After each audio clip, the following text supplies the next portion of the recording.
Nous vous informons que ce programme est déconseillé aux moins de 10 ans. 3 hommes d'influence abusent de leur pouvoir. Ils se croyaient au-dessus des lois. Ils étaient d'une cupidité sans borne et voulaient des choses que les gens ne devraient pas avoir.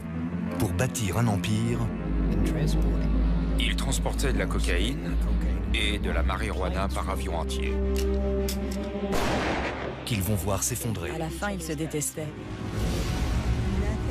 Dans l'histoire de Lexington, il n'y a jamais eu une affaire avec autant de drames, de tragédies et de machinations. Des policiers véreux, de la cocaïne et des conspirations. Voilà ce que vous réserve ce numéro de Crime en haute société.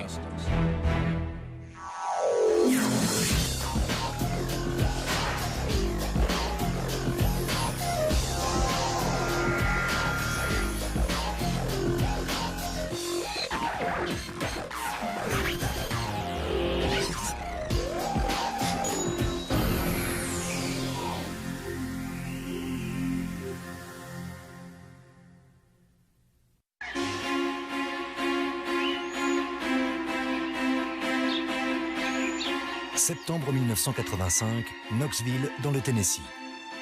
Tôt dans la matinée, un homme âgé sort de sa maison et découvre dans son allée le corps brisé d'un parachutiste. Sur le ventre, il a un gros sac de paquetage attaché. Son parachute ne s'est pas ouvert.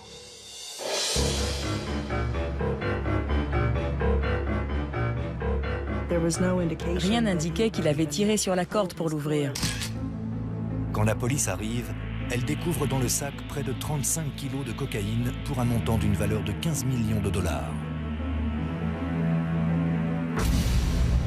À une centaine de kilomètres de là, dans la forêt nationale de Nantahala, en Caroline du Nord, des gardes forestiers trouvent un avion qui s'est écrasé sur le flanc d'une montagne. Il n'y a personne à bord, mais les sacs de cocaïne largués au sol retracent l'itinéraire emprunté par l'avion. Il est parti de Géorgie, a dévié par le Tennessee avant de s'écraser en Caroline du Nord. Le corps est identifié. L'homme ne correspond pas au profil classique d'un narcotrafiquant. Il s'agit d'Andrew Thornton, un ancien policier de Lexington dans le Kentucky et fils d'éleveurs fortunés de chevaux.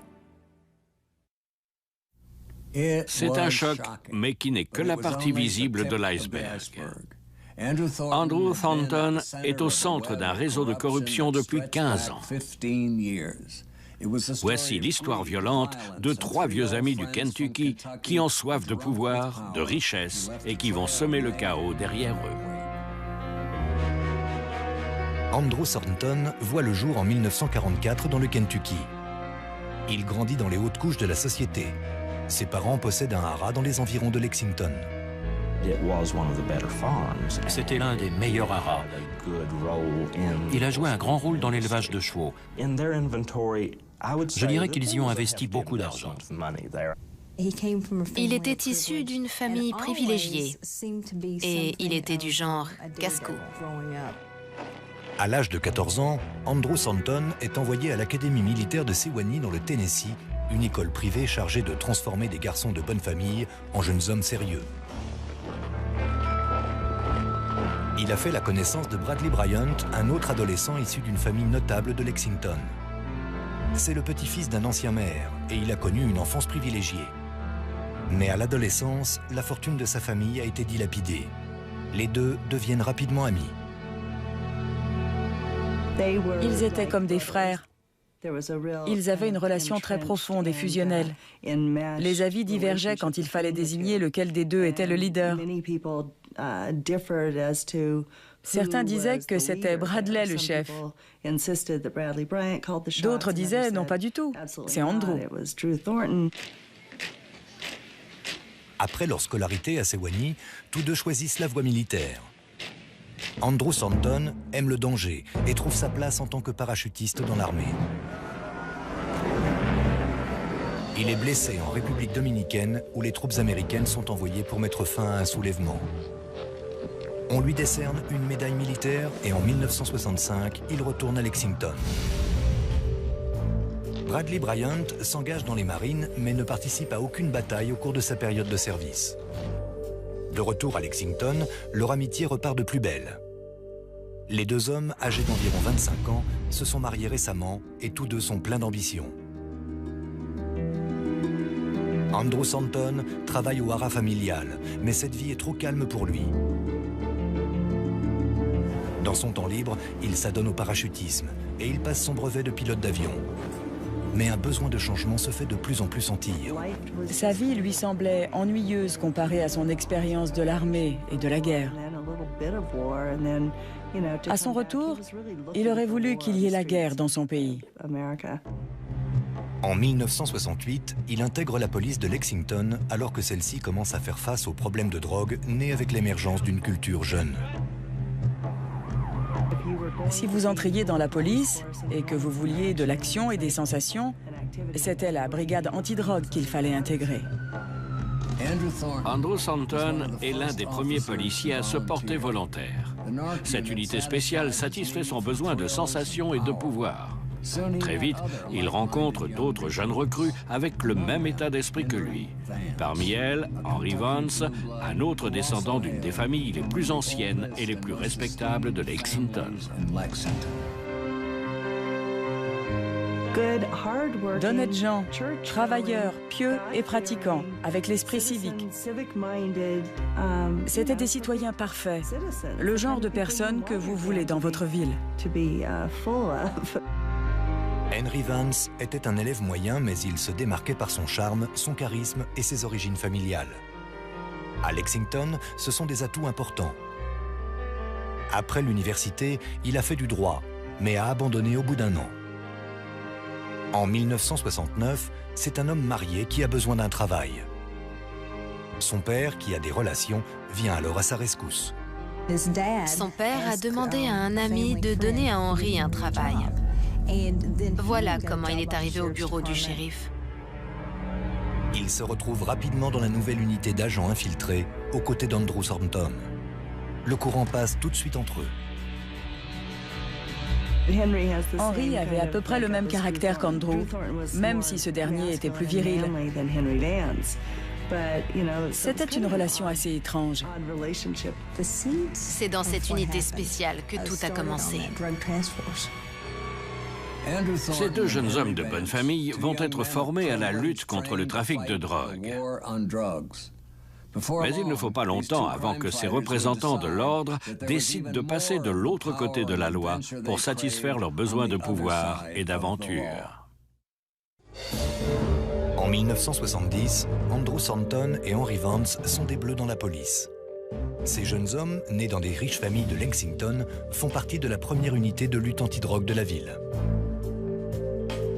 Le charisme de Henry Vance fait de lui le porte-parole tout trouvé de l'unité, tandis qu'Andrew Thornton s'infiltre dans le milieu des trafiquants.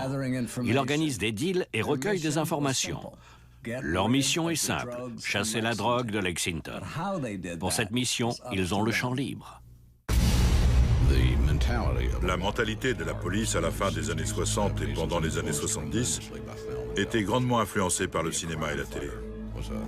On privilégiait la répression plutôt que la prévention pour lutter contre les problèmes de criminalité. La répression implique de l'action et les policiers sont des gens qui adorent l'action. La brigade antidrogue commence à enchaîner les arrestations. C'était les prémices de la lutte contre la drogue. Et il n'y avait pas beaucoup de règles. Les autorités ne savaient pas forcément comment s'y prendre. Les policiers étaient très peu surveillés. Andrew Thornton se forge rapidement une certaine réputation. C'était un policier brutal. Je crois qu'il aimait l'idée de pouvoir cogner des têtes. Ils n'étaient pas juste violents, c'était aussi des policiers voyous. Une fois qu'ils ont vu qu'ils s'en tiraient avec leur dérapage, ils ont commencé à faire de plus en plus d'entorses à la loi. Si vous relisez certains documents de l'époque, vous pouvez sentir que certaines personnes les soupçonnaient de placer de la drogue sur des gens pour les arrêter. Mais ce n'est pas tout. Andrew Thornton viole son devoir de protection de la population en devenant lui-même un trafiquant de drogue. Andrew Thornton confisquait la marijuana aux personnes arrêtées. Puis, il la volait dans le casier de pièces à conviction pour la revendre. Andrew Thornton ne fait pas ça pour l'argent. Il en a plein. Mais il aime l'excitation que lui procure le fait de commettre un délit et de s'en tirer. Il se pensait imbattable. Il se prenait pour le plus malin, le plus courageux. Ces gens vivaient leur vie en se croyant au-dessus de tout. Pour eux, la fin justifiait les moyens. Ils feraient absolument tout ce qu'ils voudraient, quand ils le voudraient et comme ils le voudraient. Et ils ne toléreraient pas que quelqu'un se mette en travers de leur chemin.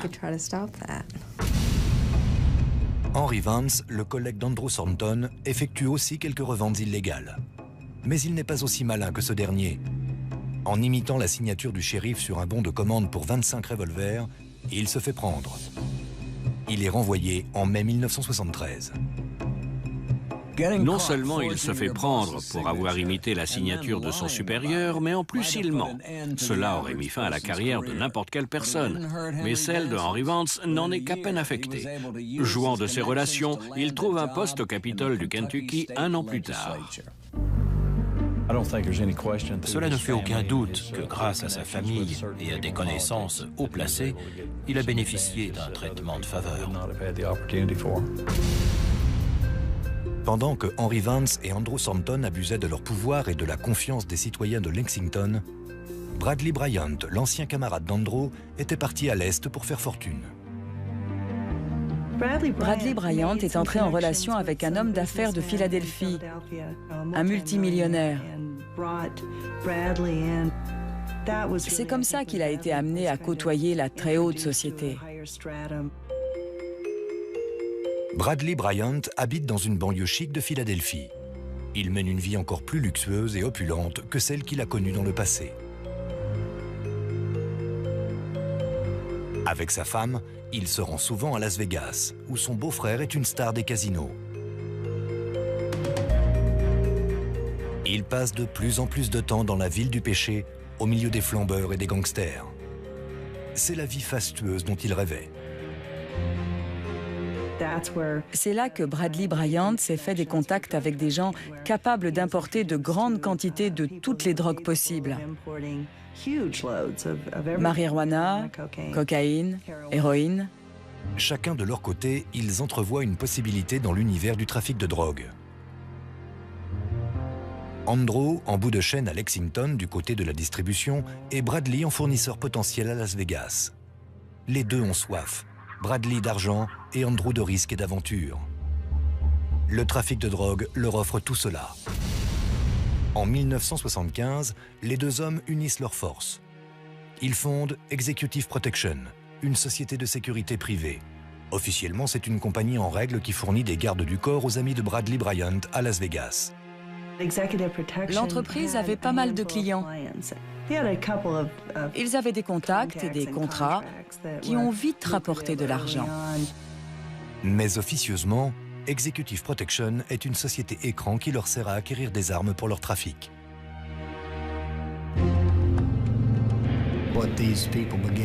Ils ont commencé à transporter à très grande échelle de la cocaïne et de la marijuana par avion et camion entier.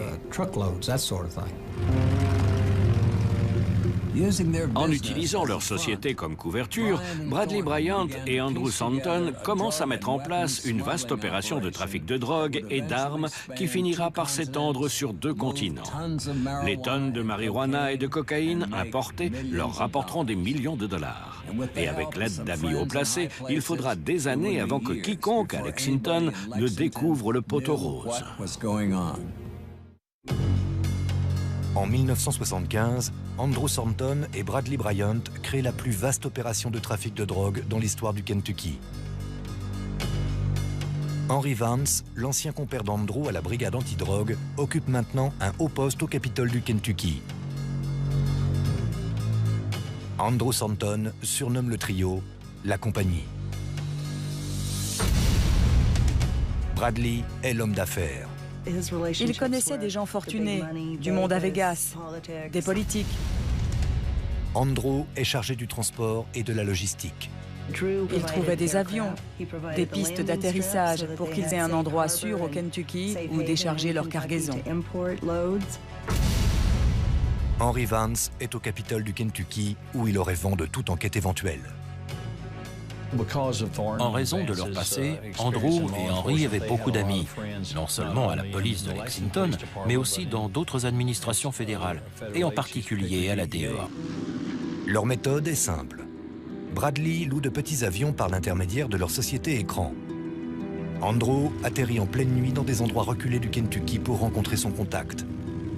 Il charge ensuite son avion avec des sacs de marijuana et retourne à l'aéroport de Lexington où la drogue est distribuée aux revendeurs.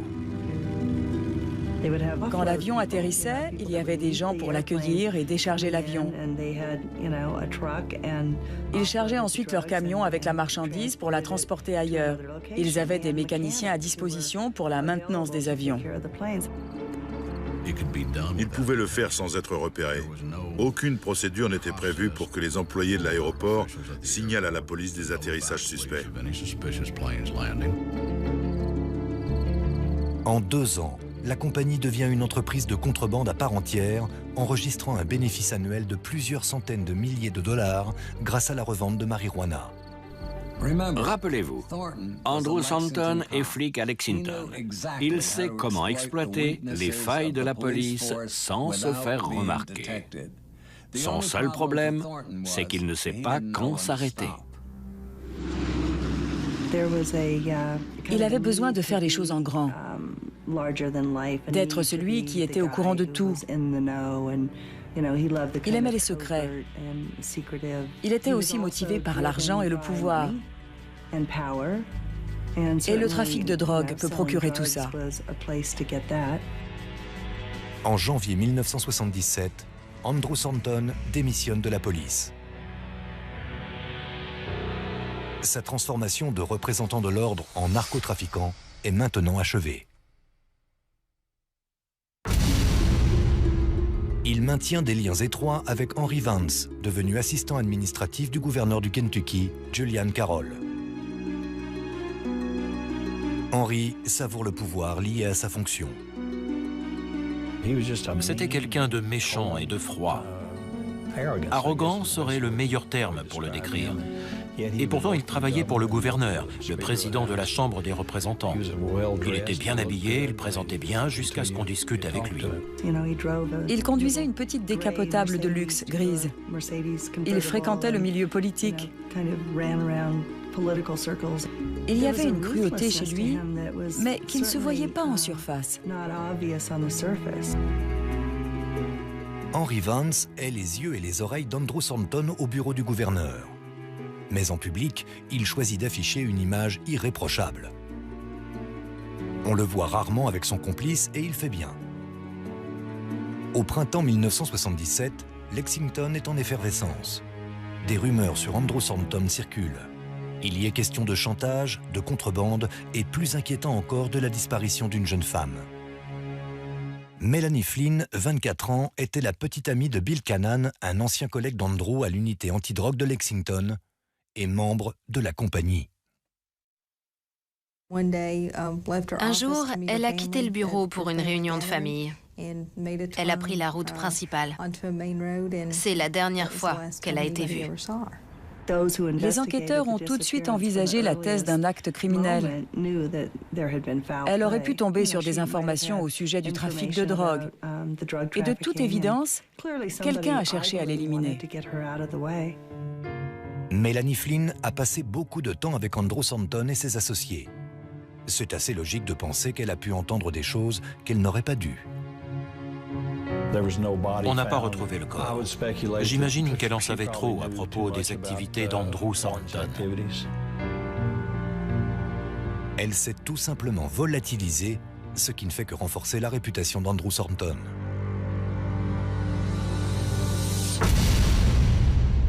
En 1978, Bradley Bryant se sent prêt à lancer la compagnie dans la cour des grands, en s'associant avec des barons internationaux de la drogue, Lee et Jimmy Chagra. La famille Chagra était le fournisseur. Ils avaient des contacts directs avec les cartels colombiens, les trafiquants d'héroïne au Moyen-Orient. En gros, ils avaient la drogue. Et Bradley et Andrew avaient le système de distribution. Mais les Chagra font l'objet d'une enquête du FBI et Andrew Stanton ne veut pas que la compagnie en fasse les frais. C'est un des premiers sujets de friction entre Bradley Bryant et Andrew Stanton. Andrew ne voulait pas que Bradley laisse les Chagra intégrer leur organisation. Mais Bradley Bryant est déterminé. Et il finit par convaincre Andrew qu'un partenariat avec les Chagra est la clé pour étendre leur opération au-delà du Kentucky. Andrew s'est peut-être conformé au plan de Bradley, mais cela ne l'enchante pas de s'associer avec les frères Chagra. Très rapidement, leurs méthodes violentes vont commencer à diviser les membres de la compagnie, qui ne tardera pas à être traqués de toutes parts. À la fin de l'année 1978, Andrew Stanton et Bradley Bryant, maintenant associés aux frères Chagra, s'apprêtent à mener leur plus grande opération à ce jour. Faire passer par avion 10 tonnes de marijuana de première qualité depuis la Colombie jusqu'à Lexington. Les frères Chagra font l'objet d'une enquête fédérale depuis plus d'1 an. Les preuves contre eux s'accumulent.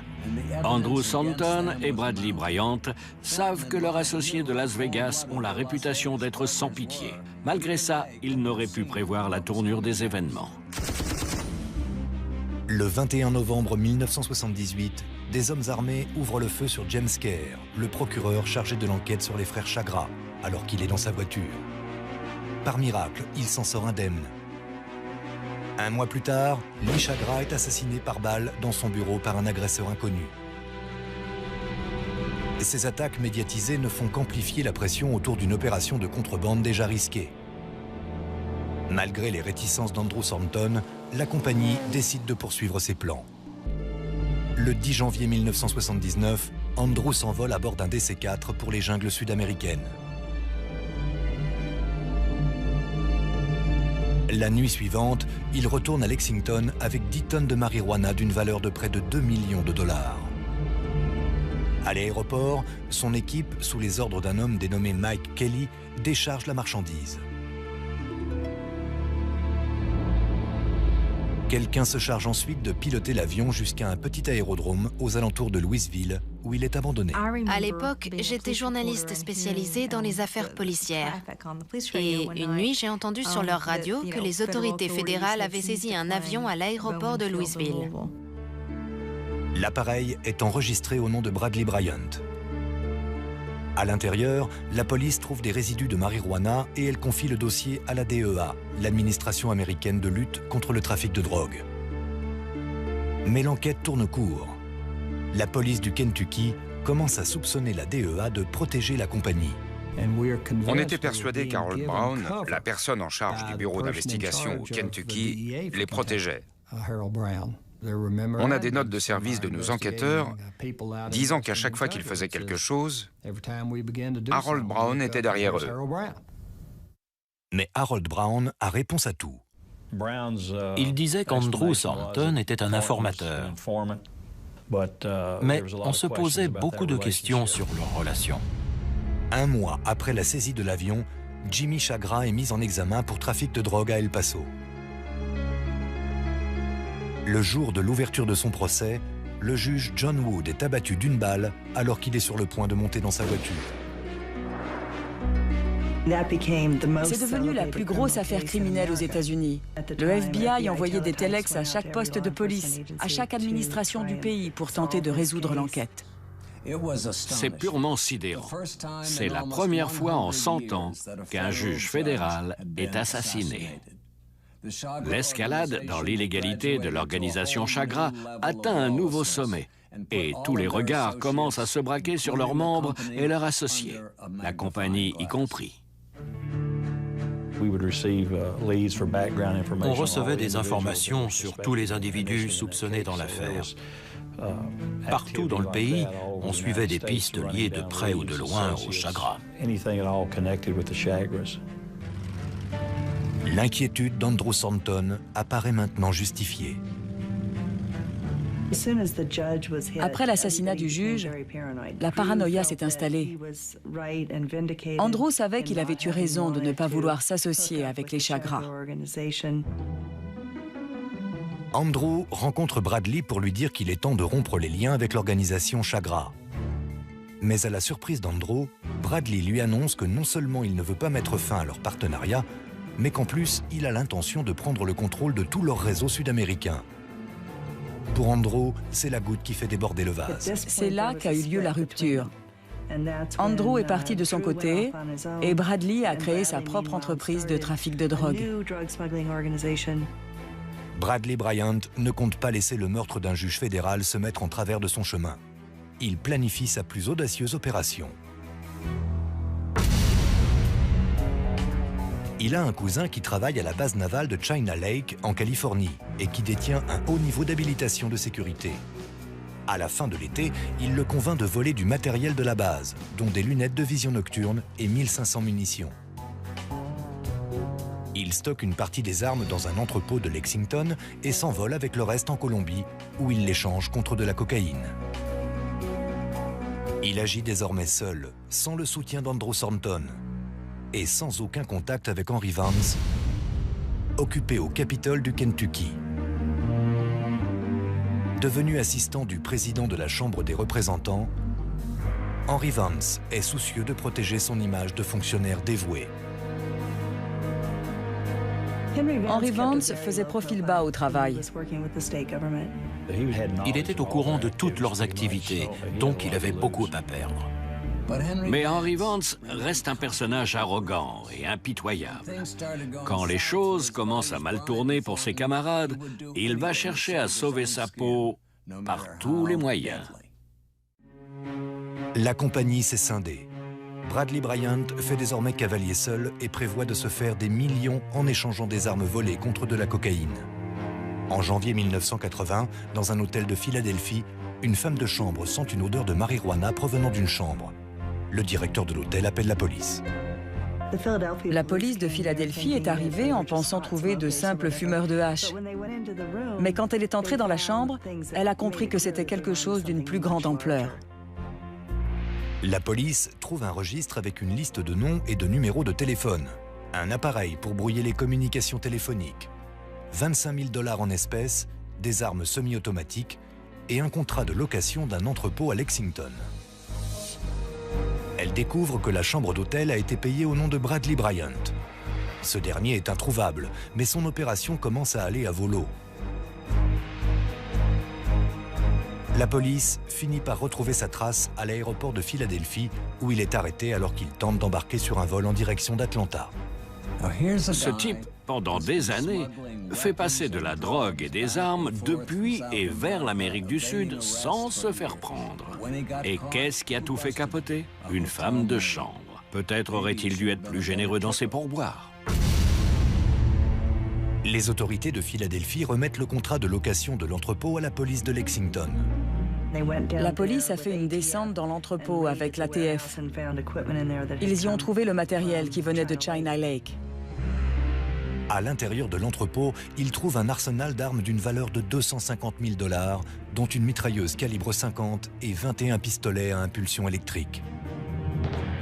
Également, une lunette de vision nocturne. La police identifie qu'elle provient de la base navale de China Lake, en Californie. Bradley Bryant est poursuivi pour possession d'armes non déclarées, puis remis en liberté contre le versement d'une caution de 50 000 $. Son arrestation surprend toute la ville. Mais que se passait-il sous notre nez sans qu'on le sache? C'était un vrai choc.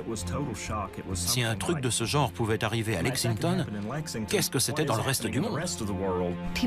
Au début, les gens n'y croyaient pas. Ils se disaient qu'ils ne devaient pas vraiment être impliqués là-dedans, qu'il devait s'agir de quelqu'un d'autre dans un autre pays. Le procès de Bradley Bryant s'ouvre au printemps de l'année 1980. Les preuves contre lui semblent accablantes. 3 semaines plus tard, le jury prononce son verdict. Il a été acquitté. Tout le monde était stupéfait par le verdict, même le juge. Incroyable. La police trouve un entrepôt rempli d'armes et le jury ne condamne pas Bradley Bryant. Mais ce dernier ne va pas tarder à donner aux agents fédéraux ce qu'ils recherchent. En mai 1981, il est pris en flagrant délit dans l'Illinois alors qu'il tente de vendre 350 kilos de marijuana à des agents infiltrés de la DEA. Arrêté et placé en garde à vue, il se voit mis en examen par l'État de Californie pour possession de matériel volé à China Lake, association de malfaiteurs et trafic de marijuana. C'étaient des trafiquants de drogue. Ils volaient du matériel pour l'échanger contre de la drogue. Bradley Bryant plaide coupable et est condamné à une peine de 15 ans de prison. Sally Denton, correspondante pour une chaîne de télévision de Lexington, couvre l'affaire. Quand je suis arrivée à Lexington et que j'ai commencé à enquêter un peu sur l'affaire, j'ai été surprise par le peu d'informations disponibles et surtout par le peu d'intérêt que l'affaire suscitait. In their zeal to get Bryant, authorities have also been turning up the heat on many of his known and alleged associates, including a number of men from central Kentucky. En raison de l'enquête sur Bradley Bryant, Andrew Thornton fait également l'objet de poursuites judiciaires pour association de malfaiteurs, importation et trafic de marijuana. Mais l'ancien policier ne supporte pas l'idée d'être écroué et refuse de laisser un procès décider de son sort. À la fin de l'été 1981, il disparaît. Mais l'affaire s'emballe. The Philadelphia investigation of Bradley Bryant quickly mushroomed as evidence of his involvement with the company surfaced. The infamous paramilitary narcotics group is said to be the largest guns for drugs network ever to be uncovered in the U.S. Tous les jours, toutes les semaines, tous les mois, il y avait une nouvelle révélation sur ce trafic international de drogue et d'armes. On se disait, mais c'est pas vrai, c'est pas possible. Et si? Le piège se resserre de plus en plus, ce qui n'est pas pour rassurer Henry Vance. Il a de bonnes raisons d'avoir peur. Un de ses compères à la compagnie, au courant de ses liens avec Andrew Thornton et Bradley Bryant, est dans le pétrin. Il s'appelle Mike Kelly. Lui aussi a grandi à Lexington. Il était l'expert en électronique de la compagnie et il a déchargé la cargaison de marijuana lors de l'opération de janvier 1979. Mike Kelly était détenu dans une prison de Floride et il risquait une peine très lourde s'il était reconnu coupable d'importation de marijuana. Henry Vance redoutait que Mike passe un accord avec le procureur et crache le morceau sur toutes leurs activités. Le procureur Eugene Berry fait pression sur Mike Kelly pour qu'il révèle le nom de ses complices. Henry Vance a une solution, mais elle nécessite la participation de l'épouse de Mike, Bonnie. Henry a convaincu Bonnie Kelly de se rendre en Floride et de tuer le procureur. Il lui a fourni l'arme du crime et lui a expliqué où et comment tirer sur le procureur. Il lui a dit quoi faire avec l'arme, l'a aidé à préparer un alibi. Il a monté toute l'opération du début à la fin. Elle s'est déguisée. Elle est allée en voiture jusque chez Eugene Berry. C'était le soir. Il regardait la télé avec sa femme. Il a ouvert la porte et elle a tiré sur lui. Le procureur gît au sol, dans une mare de sang. Bonnie Kelly prend la fuite et jette l'arme qu'Henry Vance lui a donnée dans un canal. Elle l'a appelé pour lui dire que c'était fait. Henry Vance prépare même un alibi pour Bonnie. Si on lui demande, elle pourrait dire que Bonnie et lui s'étaient vus la nuit où le procureur a été tué en Floride. Henry Vance, qui est toujours retombé sur ses pieds, se dit qu'ils n'ont aucun souci à se faire. Il se trompe. Les enquêteurs de Floride ont commencé par chercher les personnes qui avaient un intérêt à tuer M. Berry. Ils se sont d'abord penchés sur les associés de Mike Kelly et ça les a menés à Andrew Thornton et Henry Vance. Ils se sont tout de suite concentrés sur Bonnie Kelly. En creusant bien, cela ne leur a pas pris longtemps de la faire arrêter. Bonnie Kelly est reconnue coupable du meurtre de Eugene Barry et condamnée à l'emprisonnement à perpétuité. Malgré tout, elle refuse de lâcher quelque information que ce soit sur la compagnie ou sur Henry Vance. Henry Vance et les autres opéraient dans le Kentucky, mais leur influence s'étendait au-delà. On attendait que se présente l'occasion de mener une opération constructive. Mais c'était très frustrant de voir qu'ils s'en tiraient. Henry Vance pense qu'il est à l'abri des agents fédéraux. Et Andrew Stanton croit qu'il a été plus malin qu'eux. Depuis 1981, il vole de planque en planque sur le territoire américain. Mais la chance va bientôt tourner. Andrew Stanton, poursuivi pour trafic de drogue, est recherché par la justice. Pendant 6 mois, il réussit à lui échapper en parcourant le pays à bord de son petit avion bimoteur. Mais en janvier 1982, des douaniers interceptent une de ses transmissions radio. La police le cueille dans un aérodrome de Caroline du Nord alors qu'il est en train de faire la révision de son avion. En juin, il est condamné pour association de malfaiteurs et importation de marijuana. Mais sa peine est dérisoire. Il écope de 6 mois de prison avec remise de peine pour bon comportement. Il a fait 5 mois sur les 6 dont il a écopé. Son rapide passage par la case prison ne lui sert pas vraiment de leçon. Au contraire, il profite de cet emprisonnement pour organiser les plus grosses opérations de sa vie. Pour lui, la prison ne représente qu'une pause dans son emploi du temps surchargé. À sa sortie de prison, il a repris le trafic de drogue. C'est là qu'il a commencé à se faire des contacts en Amérique du Sud. Mais les autorités n'ont aucune preuve leur permettant d'affirmer qu'il continue ses activités illicites. Et pendant un moment, elles l'oublient. Jusqu'en 1985, lorsque le FBI reçoit une information. Il était impliqué dans un trafic de cocaïne. À partir des infos de notre indique, on a ouvert un dossier. Il a approché un cartel de cocaïne colombien. Il avait une quantité illimitée de cocaïne qu'il pouvait faire entrer aux États-Unis. Il était devenu quelqu'un d'encore plus important qu'avant. Au cours des mois suivants, Andrew Stanton planifie son opération. Mais il ignore que les services fédéraux le surveillent. À la mi-septembre, il pilote un avion en direction de l'Amérique du Sud. Certains disaient qu'il comptait arrêter après ce vol, que c'était sa dernière opération. Andrew décolle de Lexington à bord de son avion bimoteur pour la Colombie. Il le charge avec près de 100 kilos de cocaïne d'une valeur de 37 millions de dollars. Puis il prend le chemin du retour, pensant qu'il ne risque plus rien. Mais en réalité, les agents fédéraux sont à ses trousses. Il savait qu'il le traquait. Andrew Stanton panique. Pour éviter l'arrestation, il décide d'abandonner l'avion, mais il tient à sauver la cargaison. Il passe en mode pilotage automatique et commence à jeter les sacs de paquetage remplis de cocaïne. Il attache le dernier sac de 35 kilos sur lui, met son parachute et saute de l'avion comme il l'a déjà fait un millier de fois auparavant.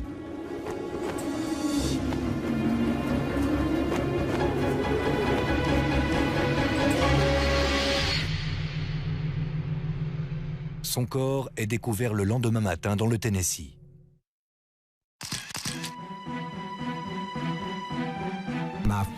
Ma première réaction a été la surprise. C'était quelqu'un qui savait ce qu'il faisait. Comment avait-il pu échouer? Puis on a tous commencé à se poser des questions. A-t-il été percuté par une partie de l'appareil? Était-il inconscient? Est-ce le parachute qui n'a pas fonctionné? Personne n'a jamais su ce qui n'avait pas fonctionné lors du dernier saut d'Andrew Stanton. Mais une chose est claire. En 1985, plus personne n'avait de doute concernant les activités illégales d'Andrew Stanton. Il était tombé du ciel avec 35 kilos de cocaïne sur lui.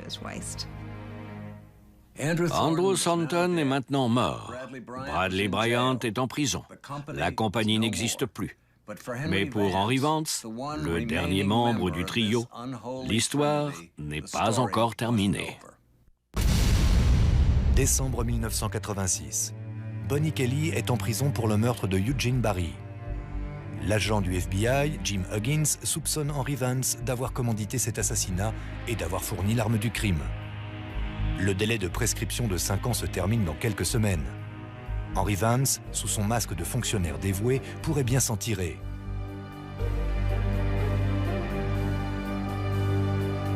L'agent spécial Huggins sait qu'il a encore un moyen de le traduire en justice. Bonnie Kelly avait refusé de parler à quiconque en Floride. Alors, je suis allé la voir avec un autre agent et on l'a convaincue de nous parler. Comme elle l'a dit plus tard, c'était pour elle un moyen de faire face à son acte. En janvier 1987, Bonnie Kelly témoigne devant un jury que c'est Henry Vance qui a échafaudé tout le meurtre et qu'il lui a donné l'arme pour tuer le procureur. Son témoignage suffit à entamer une procédure judiciaire à l'encontre d'Henry Vance. Mais l'agent Huggins a besoin de l'arme. C'est la pièce à conviction. Or, Bonnie Kelly l'a jetée dans un canal 5 ans plus tôt. Avec l'aide de Bonnie Kelly, nous sommes partis à la recherche de l'arme du crime. Elle nous a emmenés au canal où elle pensait l'avoir jetée la nuit du meurtre. On a loué les services d'un employé d'une casse. Il est venu avec son électroaimant sur les lieux. À la première plongée de l'appareil, on l'a trouvé. C'était extraordinaire de réussir à trouver l'arme 5 ans après. Henry Vance est reconnu coupable en octobre 1987 et condamné à 15 ans de prison. Malgré ce verdict, ses liens avec des personnages haut placés demeurent. De nombreuses personnalités influentes du Kentucky, l'ancien gouverneur y compris, ont écrit des lettres au juge implorant sa clémence avec Henry Vance, clamant que c'était un pilier pour la communauté, un homme extraordinaire. Mais c'est un criminel sans pitié qui a organisé le meurtre d'un procureur. À la prononciation de la condamnation d'Henry Vance, l'identité des membres de la compagnie est révélée. Le juge fédéral a cité chacun d'entre eux, Andrew Thornton, Henry Vance, et il a ajouté « Qui se ressemble s'assemble ». Vous avez perpétré ces crimes pendant des années. Voilà où vos relations vous ont mené. Le plus dangereux dans toute cette affaire de Lexington, c'est que les gens censés protéger la population n'ont pas fait leur travail. Pour conclure, je voudrais dire qu'on a affaire là à un groupe de personnes très privilégiées qui auraient pu avoir tout ce qu'elles voulaient, devenir ce qu'elles voulaient. Elles auraient pu réussir dans la vie et rendre heureux leur entourage. Mais ces hommes ont choisi une autre route et ce choix a engendré beaucoup de tristesse et de destruction. Bradley Bryant et Henry Vance ont purgé leur peine de prison. La fortune d'Andrew Thornton, trafiquant de drogue et d'armes internationales, se chiffrait à seulement 82 000 $ à sa mort. Il a légué le gros de sa fortune à Henry Vance. C'était Dominique Dunn. Merci de nous avoir suivis.